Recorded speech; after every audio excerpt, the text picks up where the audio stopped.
ICT in South Africa is an exceptionally exciting environment, an exciting business environment to operate in at the moment. We've seen obviously a lack of the provision of infrastructure and services in the general ICT sector in South Africa over the past many years.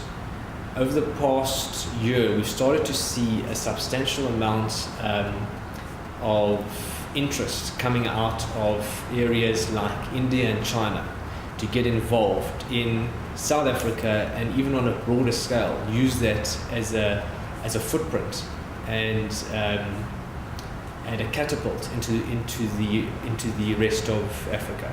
What we are finding is that the innovation that comes out of South Africa can stand and compete on a global level. We need to deal with challenges like the lack of bandwidth, like the lack of connectivity, like the lack of skill set. If you look at what happened in the early days with the way, with what companies expected from the provider of ICT services compared to what they expect now, it constantly changes.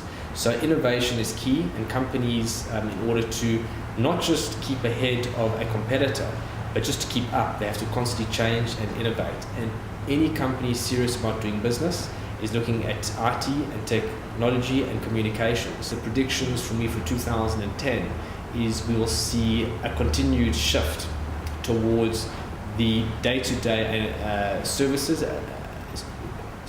that aren't unique to any one industry being shifted to being provided over the internet. So no hardware, no software, no implementation, so purely pay-per-use software. So the day-to-day and commoditized services will be like that.